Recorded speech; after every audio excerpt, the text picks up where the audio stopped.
Bonjour tout le monde. Bonjour Pierre. Madame Jeannette. Pierre, est-ce que c'est vous qui donnez le coup de rame aujourd'hui? Avec grand plaisir.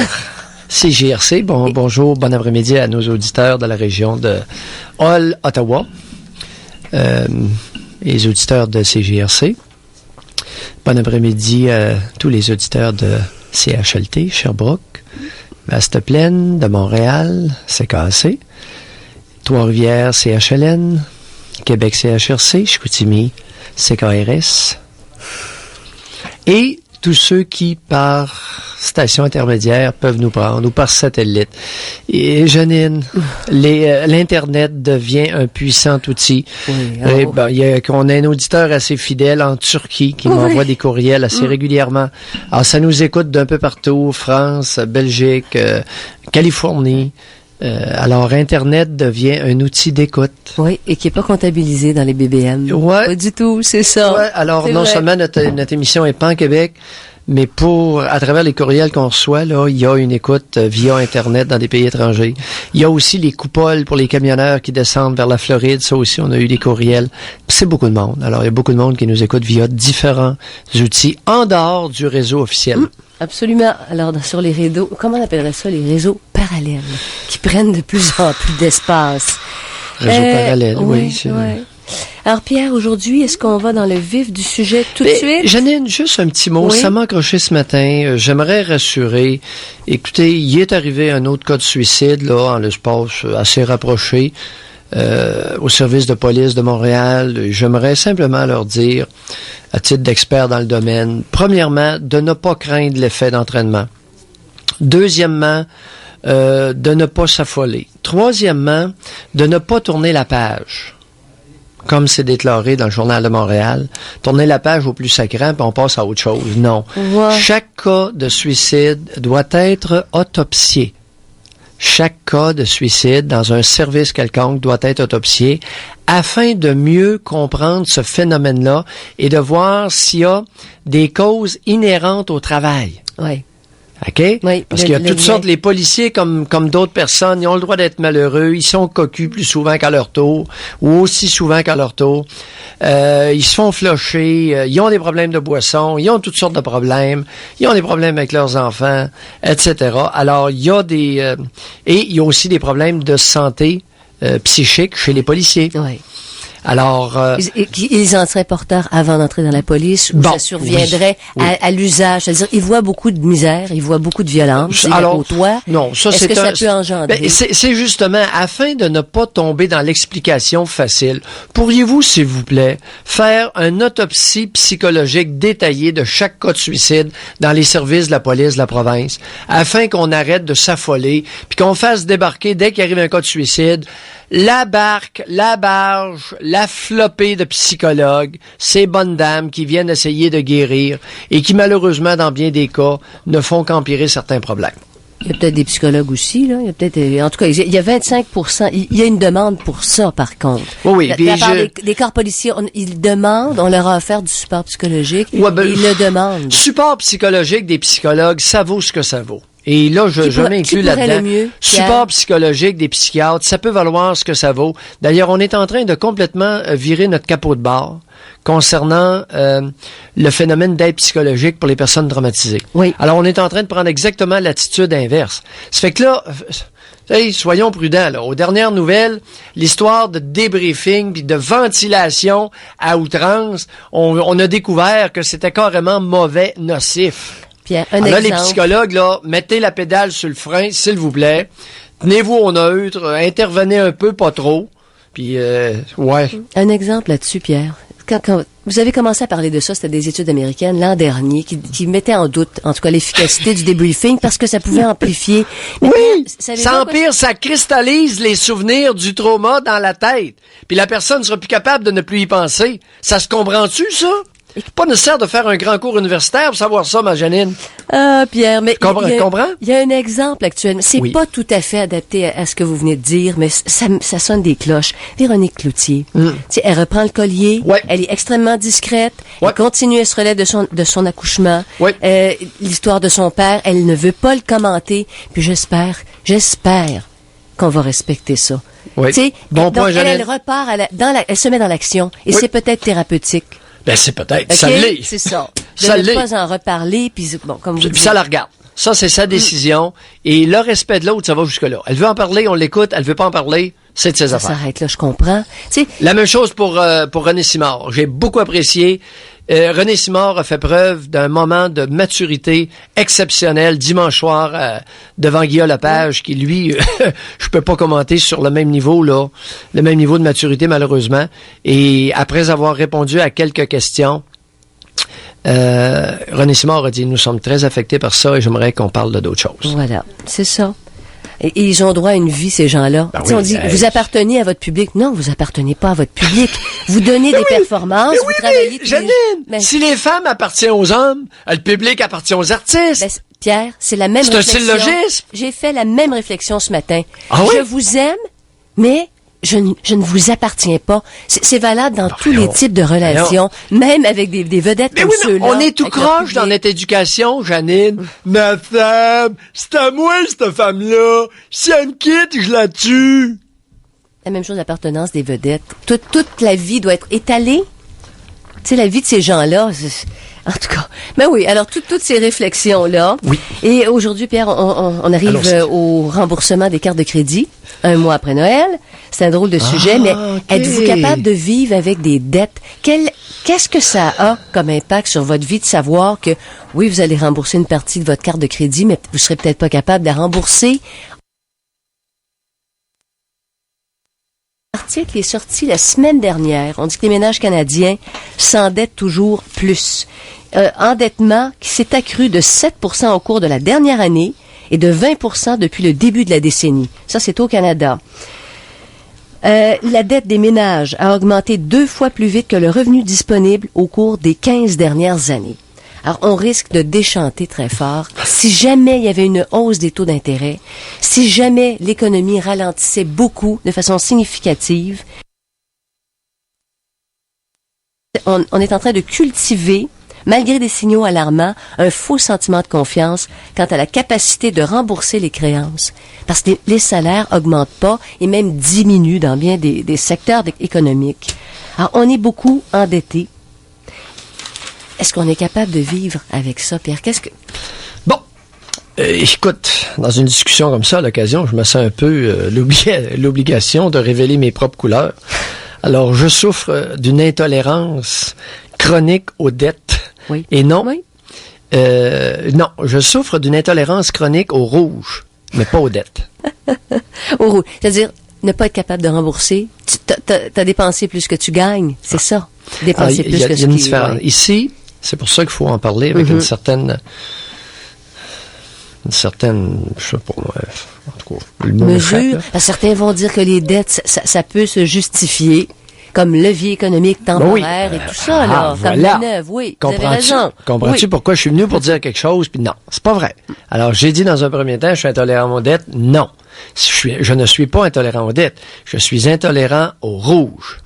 Alors, être dans le rouge, c'est lorsqu'on n'est plus capable de rembourser ou de remplir ses obligations. Donc, tu dépenses plus que tes entrées d'argent. Ah, ça, c'est bien différent. Maintenant, ceci étant dit, c'est sûr que je me suis demandé tout à l'heure pour quelle raison on se fout dans le trouble. Tu viens de mentionner un premier point, dette pour investir. Oui, Oui. ça se défend. Levier économique. Oui. Et avec ces emprunts-là, évidemment, il y a un niveau de risque associé. Qu'il faut Et considérer. il y a des individus qui prennent des risques à différents niveaux. On est d'accord? Oui. Alors, jusque-là, investissement plus ou moins risqué. Ça, c'est une chose. À part ça, il y a beaucoup d'autres choses. Il y a aussi des individus qui manquent d'éducation financière. Et là, je dirais, majorité de Québécois manquent totalement d'éducation financière. Ou bien, encore pire, ont reçu de leurs pauvres parents, et pauvres entre guillemets, pour ne pas dire pauvres d'esprit, de mauvais exemples. Non, Alors, manque d'éducation financière, autant à la maison qu'à l'école. Oui. Et j'inclus les écoles là-dedans, là. La gang de pauvres qui enseignent à nos gamins, là, pas fort, j'ai mon temps de le dire. Dans 80 ça pullule au Québec. Il y a des traits de caractère comme l'impulsivité, beaucoup dans le temps des fêtes, l'impulsivité et le manque de jugement. Il faut dire qu'il y a de la pression, en fait, hein? Épouvantable, principalement chez les femmes. Alors, en matière de dépenses, de dettes, chez les femmes au Québec, ça vole pointeau. Pierre, bon. Pourquoi vous pointez les femmes? Parce que quand il y a le temps de dépenser de l'argent, ils n'ont pas de jugement. Il y a des femmes qui ont de l'argent au Québec, écoute, ça court tellement pas les rues que c'est gênant. La plupart, ils ont 1000, 2000, 3000 piastres de guenilles dans le garde-robe. Penses-tu que ça a de l'allure, Janine? Ça dépend si elles sont capables de se le payer. Ça a pas d'allure pour la plupart, ils n'ont pas les moyens. Mais Pierre... J'ai vécu 9 ans dans des hôpitaux et des infirmières. Il y en a 2 qui avaient de l'argent de côté. Les autres, c'était toutes red pauvres. Bon, parce que Pierre... Les maudites guenilles! Pourquoi les hommes dépensent 20%, le même revenu? Pour les vêtements, là, c'est 22%. Pour les appareils électroniques, c'est 20%. C'est-à-dire que si les femmes dépensent dans certains domaines, il y a les hommes qui vont dépenser dans d'autres domaines. Oui. Tu sais, puis où il y a aussi de l'endettement. 3000 piastres de vêtements, admettons là, que ça peut sembler exorbitant. Mais des appareils électroniques, je veux te dire une chose, ça monte vite, hein? Ben, ça dépend si ça donc on aurait ça dépend si c'est un outil de travail, là. Soyons prudents. C'est des Game Boy. Oui. Faut faire attention. Les là. jeux électroniques. Bon. OK? Cette sphère-là. Mais dans le cas de l'impulsivité et du manque de jugement féminin en matière de dépenses d'argent, là. Je comprends pas ça. On dirait que chez les femmes, t'en as un petit groupe qui sont extrêmement économes, puis la vaste majorité, ça dépense, ça a pas de maudit bon sens. C'est les cartes de crédit, ça finit plus. Je vous suis pas. Je vous suis pas, Pierre. Quel est? Écoute, des endettements de 10 000 piastres pour des vêtements. J'ai jamais vu ça. Ils ont pas une scène. Ils ont pas une scène. Ils arrivent à peine à rembourser leurs cartes de crédit. Fait qu'il y aurait un troisième fautif là-dedans, c'est qu'on donne des cartes de crédit à des gens qui sont pas capables de rembourser. Non. Ça, c'est le troisième fautif. Non, jamais je ne blâmerai les cartes de crédit. Jamais. Jamais. Il n'y a pas que les femmes qui dépensent. Tu peux le faire. Tu peux faire ce que tu veux. Tu peux dire ce que tu veux. Mais moi, je n'embarque pas là-dedans, mais pas du tout. Jamais je ne blâmerai une carte de crédit. Jamais de ma vie. Alors, vivre avec des dettes, c'est notre question aujourd'hui. Attends un peu. Le dernier point, l'autodestruction inconsciente. De se mettre dans de mauvais draps, c'est ça? Inconsciemment. OK. On dépense jusqu'à ce que on soit plus capable. Alors, on parle de ça, 790-0224, 1-800-667-5241. Des dettes, dépenser plus que ce qu'on gagne, avec différentes interprétations. Pierre, vous me faites choquer des fois, ça n'a pas d'allure. Comme? Il n'y a pas juste les femmes qui dépensent. Mais le fait est qu'il y a des hommes et des femmes qui vont dépenser plus que ce qu'ils gagnent, parfois pour des futilités, parfois ils ont pris des risques, ça n'a pas fonctionné. Ça, c'est une autre paire de manches. Mais quelqu'un qui dépense plus que ce qu'il gagne, est-ce qu'il reste collé avec cette façon de fonctionner longtemps? Il peut. Hein? Il peut, et ça peut s'avérer désastreux. Et ça devient une source de stress. C'est pour ça que ils se disent émotifs, qu'ils se disent sensibles au stress. Et la première chose qu'elles font, c'est de ne pas s'assurer d'un coussin financier. Je comprends pas, là. Écoute, dans la vie, avant de te lamenter, là, tu vas devoir, au Québec, ça coûte de l'argent. On n'est pas au Mexique, dans les Caraïbes, dans les îles. OK? On s'entend là-dessus? On est obligé de prévoir l'hiver. T'as 2 garde-robes à bâtir pour les enfants puis pour les adultes. Oui, ça prend des guenilles, ça en prend du linge. L'hiver, c'est ça. Bon, il faut que ça coûte du carburant pour chauffer les maisons. Oui. Ça coûte plus cher en carburant pour rouler les voitures. Etc. Oui, on a des frais. Ça coûte plus cher vivre en pays nordique. Ben voyons. Oui. Bon. Alors, pourquoi ne pas tenir compte de notre conjoncture et s'assurer d'avoir des économies de côté? Mais ça, c'est minimal pour tout le monde, peu importe ce que tu gagnes. Et c'est à ça. Dans quel pourcentage de maisons au Québec où on aurait les moyens, éduque-t-on adéquatement les enfants à se faire des économies? Quand est-ce que quelqu'un va pouvoir me fournir ce chiffre-là? Et je t'assure que c'est pas un gros pourcentage. D'économie. Je m'excuse, Père, il y a eu un petit bruit. Oui. Qu'est-ce que vous aviez? Je vous ai perdu. Dans quel pourcentage de familles au Québec on éduque les enfants à être économes, à se faire des économies, et l'importance d'avoir des économies de côté, d'avoir épargné? Je ne sais pas. Je sais pas, Pierre, c'est très difficile à évaluer, mais... Sais-tu pourquoi je me sens à l'aise de parler de ça? Oui. C'est qu'il y a quelques années, ils ont fait une étude pan-canadienne sur les médecins. Et peux-tu croire que la moyenne au Canada d'épargne annuelle chez les médecins était de 5 000 $? Ils avaient que 5 000 $ de côté. D'épargne annuelle. Ils ne mettaient de côté que 5 000 $ en moyenne. Avec des revenus qui sont au-delà de la moyenne. Ben là, avec des revenus. C'est ça, là. Revenus moyens au-dessus de 150 000 et plus. Puis ils pouvaient se permettre d'avoir un minimum de 5. Ils auraient eu plus s'ils avaient été plus sérieux, mais ils pouvaient dépenser puis ils étaient assurés de gagner de nombreuses années. Les bonnes femmes, le niveau de vie. Niveau de vie. La bonne femme dépense à tour de bras. Les femmes de docteurs, ça gaspillait. Moins maintenant, parce que là, les jeunes Pierre, docteurs... vous nous parlez de l'élite, là. Écoutez. Mais oui, mais quand l'élite sait pas se comporter comme du monde, imagine le reste, toi. Comprends-tu? C'est social. Bon, alors, les enfants de médecins qui n'ont pas eu l'exemple de parents qui faisaient attention, eux ne l'auront pas, ce réflexe-là. Exactement. Bon. Alors, comme exemple, disons que ça parle. On parle à un autre Pierre. Bonjour, Pierre. Oui, bonsoir à vous deux. Bonjour, Monsieur Pierre. Moi, je suis pas un habitué des lignes ouvertes, mais sauf que c'est une affaire qui me touche, là. Allez-y. Moi, je peux pas croire qu'au Québec, une personne aujourd'hui, là, qui au salaire qu'on gagne au Québec, qui a moins d'allemande du chef dans la tête, qui peut pas se mettre d'argent de côté. À moi qui veux suivre les autres parce qu'ils ont des autonomes. Le niveau d'épargne est très bas au Québec. Je n'ai pas les chiffres officiels, mais à tout instant, ils nous passent des articles là-dessus dans mes revues médicales. Et le niveau d'épargne au Québec, il vole pas haut. Mais Pierre vient de soulever un point, suivre les autres. Est-ce que ça pourrait être une autre explication? Ben oui. Je ne peux pas vivre autrement que les autres. Qu'est-ce que j'ai mentionné, Janine? Manque de jugement. Manque de jugement. Alors, quand on manque de jugement, là, on fait n'importe quoi, y compris suivre comme des moutons. Écoutez, moi, j'ai 60 ans. Oui.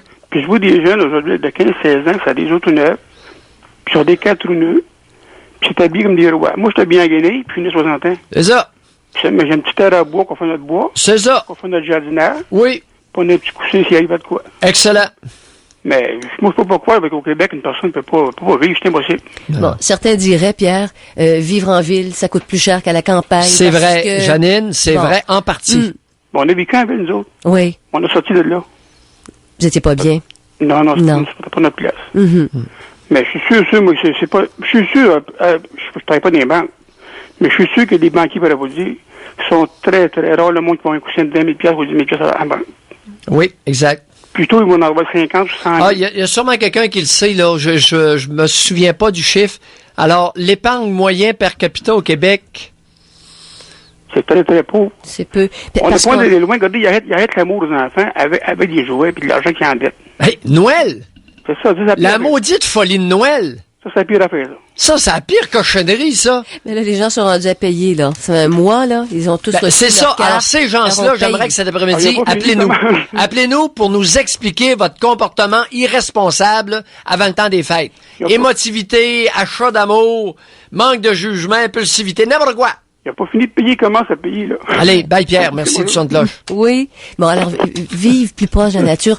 Ça amène à un lien, ça, Pierre. Est-ce que c'est virtuel à ce point, les cartes de crédit, les marges de crédit, qu'on n'a plus l'impression que c'est nous qui dépensons, mais que c'est Mastercard ou je ne sais trop. Est-ce que ça se peut qu'on perde de vue que c'est nous qui payons? Ben non. Même si on enlève toutes les cartes de crédit demain matin, le niveau d'épargne ne grimpera pas de 5 cents au Québec. Parce qu'on veut vivre maintenant? Est-ce que ça pourrait être ça, l'explication? Le gars qui gaspille de l'argent à changer de bazou, à mettre de l'argent sur son bazou, il va continuer carte de crédit ou pas.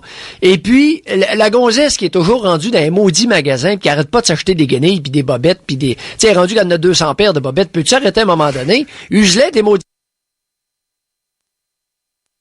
200 bobettes, ça commence à prendre des tiroirs. Mais tu comprends, je caricature ces bobettes, là, mais mets des robes. Tu sais, des robes et des culottes, là. Hey, quand t'es rendu à 50-60 paires, arrête en quelque part. Alors, on va parler à Martin. Bonjour. Moi, j'ai 2-3 principes que j'essaie de tenir au niveau de l'endettement. Bon, voyons. Oups, ça a coupé. Oui, ça a coupé. Oui, momentanément. Oui, allez-y. Le premier, c'est je veux pas de carte de crédit. Oh! Ma blonde a une? Oui. Qui l'a? Allô? Oui. OK. Alors, votre blonde, elle en a une, elle? On en a juste une pour des besoins extrêmes, dans le sens parce qu'il y a des choses dans la vie qu'il faut payer. Tu veux réserver une chambre à l'hôtel, ils vont t'exiger des choses semblables à ça. Oui. OK. Mais dans le sens partir, puis avoir une carte de crédit, c'est le principe, on peut mettre ça sur la carte de crédit, on ne le fait pas. Excellent. Est-ce que c'est parce que vous avez eu des mauvaises expériences ou c'est un choix qui a toujours été là? C'est parce que j'ai été éduqué de même. Merci, Martin. Le problème n'est pas la carte de crédit. Le problème est le manque d'éducation. C'est ça, Mme Ross, c'est une question. Chez nous, il n'y avait pas de moyens. Moi, je viens d'une famille de 5 enfants, il n'y avait pas de moyens. Oui. Ça fait en sorte que lorsqu'il y avait quelque chose qui atterrissait chez nous, c'est parce qu'il y avait de l'argent pour le payer. C'est ça. Exactement. Tout simplement. Oui. Hein. Alors, vous avez gardé ça, vous avez pas rejeté ça. Parce que, Martin, ce que vous dites, vous aviez plusieurs enfants. Moi aussi, je viens d'une famille. Mais il y a des gens de votre âge, puis il y a des gens de ma génération aussi, qui dépensent de façon inconsidérée, alors qu'ils ont été élevés quand même dans des contextes où il n'y avait pas accès. Enfin, il n'y avait pas beaucoup d'argent dans les maisons. Parler d'éducation, Ben oui, mais c'est comme une vengeance. Oui, mais l'éducation, non, ça peut. Tu peux te venger de ton passé. Oui, on peut utiliser, il y a des mécanismes inconscients d'autodestruction par l'endettement. Oui, ça c'est un fait. Bon, on va y revenir. Votre deuxième point, Martin? Il y a aussi ma deuxième, Mme Ross, c'est qu'il y a aussi, je n'ai pas besoin, comment je dirais ça, dans la vie, là, j'ai pas besoin d'une panoplie de bébelles alentour de moi. Je vais acheter des bébelles qui sont nécessaires. Oui. Puis quand je vais acheter quelque chose, je vais regarder, parce que dans les choses qu'on peut acheter, il y a du haut de gamme, du moyen de gamme, du bas de gamme. Je vais regarder ce que j'ai de besoin pour moi, pour mes besoins. Un exemple, j'ai acheté un ordinateur portatif pour mon entreprise. Il y en a 3005. Ce que je faisais, celui qui était à 1600, il faisait le travail. C'est sûr qu'à 3000, il y avait des bébelles dessus, il y avait des capacités que je me servirai jamais. Ou peut-être pas avant 5 ans. Oui. Donc, ça me donne strictement rien. Ça, c'est la deuxième des choses. Ça veut dire que vous répondez aux critères, tu sais, l'impulsivité, vous n'êtes pas impulsif. Ce que Pierre expliquait tantôt, vous, impulsif, c'est beau, c'est complet, c'est le haut de gamme, je l'achète. Si c'est nécessaire. Si c'est ça.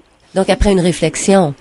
Oui. Ou, par exemple, moi, je suis dans la rénovation. Quand j'achète un outil, je vais regarder, bon, est-ce que cet outil-là qui vaut 400, un autre qui vaut 600, l'autre qui vaut 800? Pour l'utilisation que je fais pour les 5 prochaines années, lequel je suis mieux d'acheter?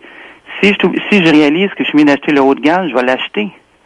Pour pas avoir besoin que ça me casse entre les mains, des choses semblables. Ça, c'est le deuxième point. Le troisième point. Oui, allez-y. Le troisième point, c'est que je fais tout le temps qu'un espèce de plan quinquennal. Qu'est-ce qui va par exemple, qu'est-ce que j'ai de besoin pour dans 2 ans, dans 5 ans, dans 7 ans? Un exemple des autos. Moi, cet automne, j'ai acheté un nouveau véhicule.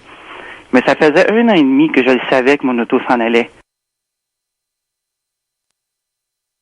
J'avais de besoin. Donc, la journée que j'ai eu besoin de l'acheter, j'étais pas mal pris ou j'avais une bonne idée qu'il y a 2 ans que je savais qu'il fallait que je mette 20 000 sur un véhicule. Donc, j'ai commencé à mettre de l'argent de côté il y a 2 ans en conséquence de sachant que je sais que j'ai un véhicule qui est redevenu. Vous, Martin? J'ai 37 ans. 37 ans. 2 points. Une faculté mentale qui ressort, l'utilisation d'une faculté mentale et une attitude. Je pense que vous essayez d'utiliser votre jugement et vous planifiez. À long terme, à part ça. Hein?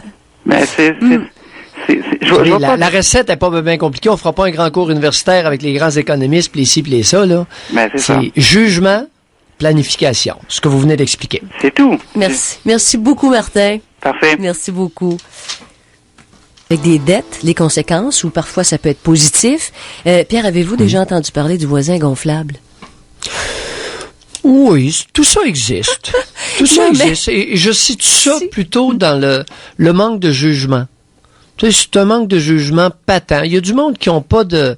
Écoute, ce sont des petits navires, ce sont des chaloupes avec pas de gouvernail. Comprends-tu? Alors, il y a une hélice, ça avance, mais il n'y a pas de gouvernail. Alors, ils s'en vont dans n'importe quelle direction. Et le voisin fait de quoi? Je le fais. Je fais mieux, tu sais. Oui. Jusqu'à renchérir. Mais Pierre, il y a des associations aussi. Soit quelqu'un qui est radin, okay? Tu t'associes dans une relation amoureuse avec quelqu'un qui est radin, ou bien avec quelqu'un qui n'a pas de jugement financier, qui dépense à tour de bras, alors que l'autre fait attention, est sérieux et sérieuse, tu sais. Bon, ça crée des grosses tensions, ça. Ouais. Quand t'as pas la même vision financière des choses. Alors, on parle même des enfants dont les parents sont dépensiers, puis les enfants comprennent bien vite. Des fois, les plus jeunes sont réveillés à ça, puis comprennent pas comment ça se fait que leurs parents sont pas capables de se de se contenir. Oui, et puis il y a des adultes qui manquent beaucoup de jugement. Et ça, on n'ose pas trop en parler parce que c'est pas bien vu. Tu sais, dire à quelqu'un, écoute, t'es une bonne personne, t'as pas de jugement, t'as pas de gouvernail. T'as besoin de quelqu'un pour te prendre par la main puis te dire quand dépenser, quand économiser, planifier ton affaire à ta place. Oui, il y a des individus qui sont carencés sur le plan de la personnalité et c'est pas éducationnel, là, c'est inné. Ça peut être inné. Non, ça change moins bien. Manque de jugement, un piètre jugement là, c'est une tare, c'est comme le quotient intellectuel, ça bas. Il y a pas grand-chose que tu peux faire avec ça là, si ce n'est t'entourer de garde-fous. Tu dis, OK, j'ai pas de jugement. À ce moment-là, pas de carte de crédit pour moi, pas de ci, pas de ça. Oui. Puis là, je m'oblige. OK? Puis il y en a qui y parviennent. Oui. De cette façon-là, c'est ça. Garde-fou. Tu pallies à ton manque de jugement. Faut que tu trouves des... Et c'est pas au gouvernement à intervenir, là. C'est à toi. Alors, on parle à Daniel. Bonjour, monsieur. Salut, mettez-vous deux. Moi, ça fait longtemps que je vais vous parler au bureau. Moi, je travaille au bureau de poste de Sainte-Thérèse, c'est un facteur. Mm-hmm. Puis le matin, là, il y a des grosses discussions sur vous autres, c'est bien le fun, puis on s'amuse bien avec ça. Je peux vous appeler pour vous dire que moi, j'aime ça, Noël, j'aime ça, mais ça, c'est la carte de crédit, mes cadeaux, puis je me fais emporter par ça, là. Puis c'est le fun de mettre du monde joyeux. Puis moi, quand même... Écoutez, regardez, Daniel, je vais vous décevoir.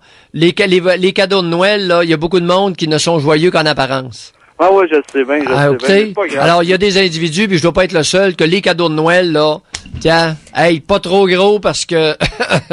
Mais Daniel dit, je me laisse emporter par ça. Ça veut dire on se monte un petit compte, hein, puis c'est ça qui arrive, après ça, toi, tu le payes, mais c'est pas grave, tu le payes, puis les banques qui en ont de l'argent, ils vont nous en passer, puis nous autres, au bureau de poste, souvent, on dit, on devrait tous se faire une carte de 10 000, là, puis puis tu mets 10 000 dessus, puis personne paye. Imaginez-vous qu'est-ce qui arriverait. Hein? Ah oui. Oh oui, vous avez raison, il y en a plusieurs. Soyez sans crainte, il y en a plusieurs qui ont commencé à le faire. On mettrait les banques en faillite, vous pensez? Refusez de payer. Il y en Je l'ai entendu. Oui, et pas plus tard que ce matin. C'est ça, on discute souvent de ça au bureau, puis on rit bien de ça, là, mais moi, en fin de compte, la carte de crédit, elle me sert à ça. Elle me sert à Noël, puis elle me sert quand je suis bien mal pris, là, me dépanner. Bon, mais vous mettez pas sur la paille avec ça. Hein, de la façon dont vous l'exprimez. Au fait, vous regardez pas à la dépense. C'est un petit peu ça. Bon, attendez un peu. OK. Total de dépenses pour Noël était de combien, Daniel? Oh, à peu près 3 000. 3 000 piastres, oui, Janine. Oh, ben là, vous êtes au-delà de la moyenne québécoise. Alors, ça va vous prendre combien de temps? Là, alors, oui, Janine, t'étais bien informée. C'est 1 000 $ à peu près la moyenne. Les Canadiens ont dépensé cette année, c'est 800 $ en moyenne. Alors, Daniel, le petit 3 000, ça va vous prendre combien rembourser ça? Comment ça va me prendre de temps? Ouais. Oh, peut-être 6 mois, quelque chose comme ça. 6 mois, mon Daniel. Quel âge avez-vous? 44 ans. 44 ans. Est-ce que je peux vous dire que si vous héritez pas, vous allez mourir là derrière sur la paille? Non, mais même si je meurs, là, ma femme va avoir 200-300 000 d'assurance. Ah! Vous comptez sur l'assurance vie si vous crevez, là. Oui. Pendant que je vis, là, faut vivre à plein. Ouais, faut vivre à plein. Ben, y en a peut-être qui passent pas comme ça. Alors, acheter 300 000 de cochonneries pour Noël, ça, c'est de la vie, mon Daniel! Je suis heureux, monsieur. Oui, monsieur Daniel. On lâche pas, Daniel, on lâche pas. On lâche surtout pas la corde. Mais non, c'est sûr, à un moment donné, je vais peut-être me pendre, là, mais... Mais Daniel, votre auto, votre maison, tout ça, est-ce que c'est payé? La maison, ça s'en vient. Il reste pas grand temps. OK. Mon auto, je paye encore, là, mais ça aussi, je paye tout le temps, ça. L'auto, je paye tout le temps, ça. Bon, donc, c'est à peu près ça, votre endettement. Pardon? C'est-à-dire la maison, un petit peu sur la maison, puis le véhicule, puis ça, par année, 3 000 $ pour Noël. C'est à peu près ça, votre niveau d'endettement. Bon, ça. Alors, vous êtes à combien? Quel est votre niveau d'endettement, là? Vous devez combien à l'heure actuelle? En ce moment? Ouais. Je dois devoir avec l'automobile puis la maison, peut-être 30 000 piastres, quelque chose comme ça. 30 000? Oui. Mm-hmm. Et vous avez quoi comme équité? Je suis à peu près à 50 000 par année. Non, mais comme... et vous avez la maison. Tout ce que vous avez, c'est la maison puis l'auto? Vous avez rien d'autre? J'ai un bateau. Est-ce qu'il est payé? J'ai tout ce qui fait mon plaisir, je l'ai. Des bateaux, guitares... J'ai des instruments plein à la maison, ça me rend joyeux, puis c'est ça qu'il faut. C'est tout payé? Pardon? C'est tout payé? Bon, il y en a qui sont encore sa carte de crédit, comme je vous dis, là, mais c'est des cadeaux de Noël aussi. Oui, des cadeaux de Noël des autres années. Mais avez-vous des enfants? Pardon? Avez-vous des enfants? Ben, j'ai un petit bonhomme de 20 ans. Un petit Il est plus là à la maison. Un petit bonhomme de 20 ans? Ouais, mais fort pas heureusement. bien élevé parce que Oui. si je me fie à ce que vous avez dit hier, là, il est allé dans une garderie puis dans l'autre, là, et ça me fait mal au cœur, ça, quand je pense à ça. Aujourd'hui. Pardon? Aujourd'hui, ça vous fait mal au cœur. Vous Ah auriez- oui, je vous écoutais parler hier puis je me disais, coudonc, s'il y a quelque chose que j'ai pas compris dans la vie, là, tu sais. Oui, Mais oui, je qu'est-ce suis que vous voulez? avec vous Pas là-dessus. tout seul. Il y a plus, pardon? Je suis pas tout seul, anyway, fait Oui, que oui, non, vous pas n'êtes pas tout prendre de seul, ça. mais il y a plusieurs affaires que vous n'avez pas compris, effectivement. Mais ces regrets-là, c'est bien de les partager. C'est bien de le dire, Pierre, après coup, au moins, tu sais, comme Daniel, je regrette des choses que j'ai pas compris. Qu'on se le dise. Tu sais, Ah oui. quand nos enfants sont rendus dans vingtaine ou Ben là, fin c'est ça, nous autres, on l'a passé, cette étape-là, fait que là, on vous écoute, puis on le dit aux autres au bureau, pas faire des enfants pour rien. Sinon, qu'est-ce que ça donne? Ouais. Merci Hein? beaucoup. Et c'est vous qui avez payé ses études à votre garçon? Oui, oui. Hein? Ouais. Il s'est fait instruire longtemps? Oui, c'est la carte de crédit un peu, lui aussi, là. Bye, Daniel. On a compris. Merci, Daniel. Mais voyez-vous, le discours, Daniel, il vit, par exemple. Hey, Il toi- vit. S'il est capable de le faire. Et- S'il se met pas sur la faille. Je Janine, voulais. 6 mois pour payer ça. Il n'y a pas de maudite scène. Il vit au jour le jour. Il y a beaucoup. Ils sont heureux. Ils sont, pardon? Ils sont heureux. C'est ça le bonheur? Parfait! Allez-y fort! On va à un autre appel. Est-ce qu'on a le temps? Oui, on va parler à un autre Daniel. Oui, bonjour. Bonjour, Daniel. Bonjour, Daniel. Moi, c'est un peu l'envers de la médaille, si on veut. J'ai 30 ans, et à 30 ans, j'ai à peu près 15 000 de dette. Mhm. Bon, c'est pas beaucoup à côté du 30 000, mais c'est pas une maison, c'est pas un char, c'est juste des cartes de crédit. Juste des trucs que j'ai... puis je dois un petit montant au gouvernement, notre bon vieux gouvernement. Ouais. Et vous avez quoi comme équité? Qu'est-ce que vous avez à vous, là? À moi, qu'est-ce que vous voulez dire comme... je vis dans un appart, j'ai pas de maison, je suis locataire, j'ai pas d'auto. Je travaille je vais travailler en autobus, j'ai un petit job que j'adore. Alors, vous avez 15 000 piastres de dette et strictement rien. Et Votre voilà. linge de corps. Et voilà. 3-4 cossins dans l'appartement. Moi, c'est ça, là, des trucs, télé, vidéo, DVD, tout ça, là. Oui. Ce qui fait que ça apporte beaucoup de stress parce que, Arrêtez donc! oui, je dois dire que ça fait longtemps, les dettes. Moi, ma première carte de crédit, je l'ai eue à 18 ans. Savez-vous une chose, Daniel? Oui. Il y a un maudit paquet, le 300 millions qu'on parlait de pilules, là, pour les antidépresseurs. Oui. Est-ce que vous saviez qu'il y a un gros pourcentage du 300 millions de pilules qui ont été mangées en 2004, qui sont allées justement pour essayer de soulager le stress parce que des individus comme Daniel ont été irresponsables? OK, mais je suis pas encore rendu aux pilules. OK. Non, mais il y en a. Je peux vous assurer que, oui. particulièrement chez les femmes, là, ça va chez le docteur, ça. Ça se peut. Moi, le problème, Ils sont c'est... toutes mis au Paxil, Balefexor. C'est parce que on parle de santé financière, c'est pas pour rien. Hein. La santé financière peut engendrer la santé mentale aussi. Tout à fait. Je comprends. Il y a un Tout à fait. lien, enfin. Je comprends. C'est que... Allez-y. Je me reconnaissais dans la description. Écoutez, irresponsable, immature, manque d'éducation. Mettez-les toutes, vous les avez toutes. Comme je vous ai dit, j'ai eu ma première carte de crédit à 18 ans, puis t'as l'impression, ça faisait 2 ans que je travaillais, j'avais l'impression que une carte de crédit limite de 3 000, ça va bien. Check, on met ça sur la carte, puis à un moment donné, tu te promènes dans un centre d'achat, ils te proposent une autre carte, pourquoi pas, on va se renseigner. À un moment donné, je roulais à 4 cartes de crédit. J'avais 4 cartes de crédit. J'avais celle de Canadian Tire, celle de l'Abbé, celle de Zellers. Attendez, Daniel, Les c'est commerçants important, ça, aussi, là. hein. Parce qu'il y a tellement de monde dans le même panier que vous là, qu'on va essayer de défricher ça et de comprendre OK. ça un peu mieux. Là. OK. On va aller à la pause. Hein? Oui, pas de problème.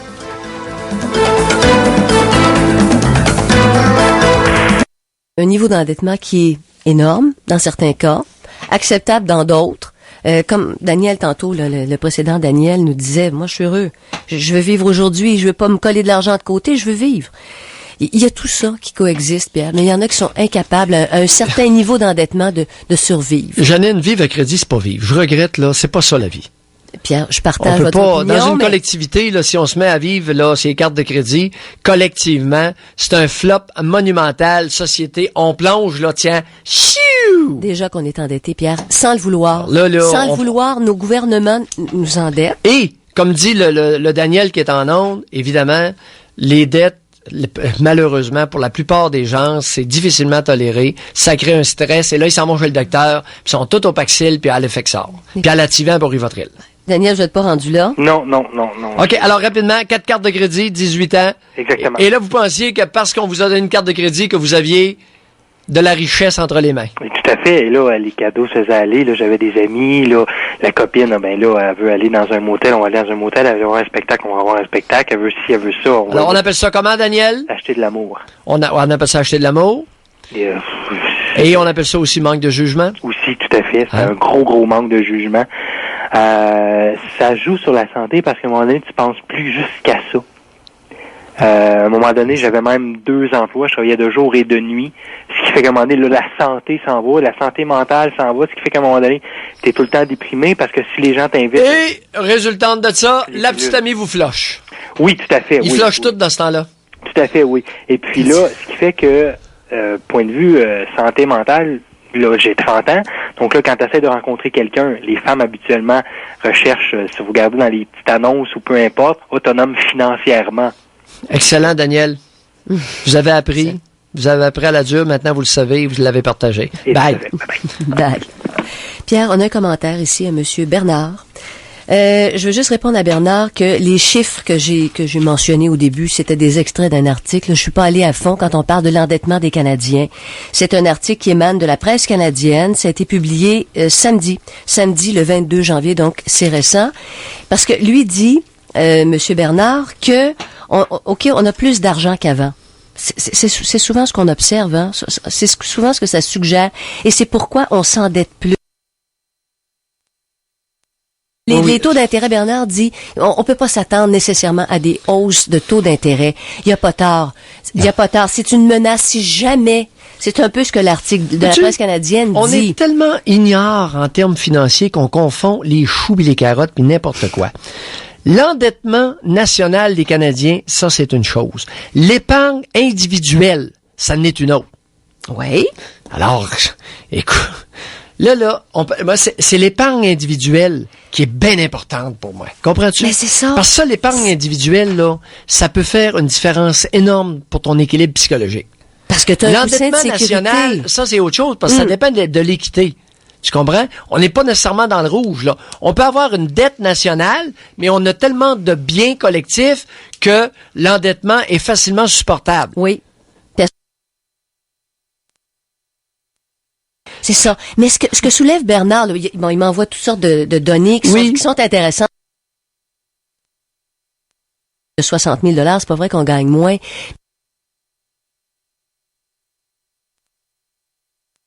On gagne d'argent.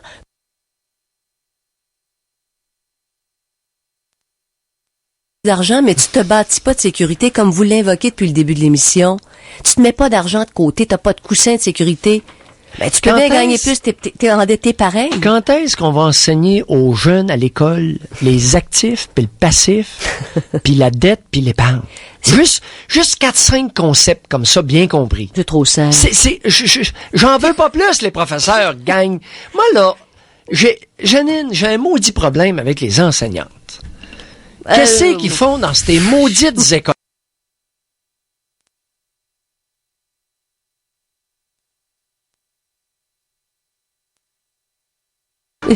Puis les programmes sont pas décidés par les profs non plus, là. Gang, oui, mais ils pourraient prendre 5 minutes d'un cours de temps en temps.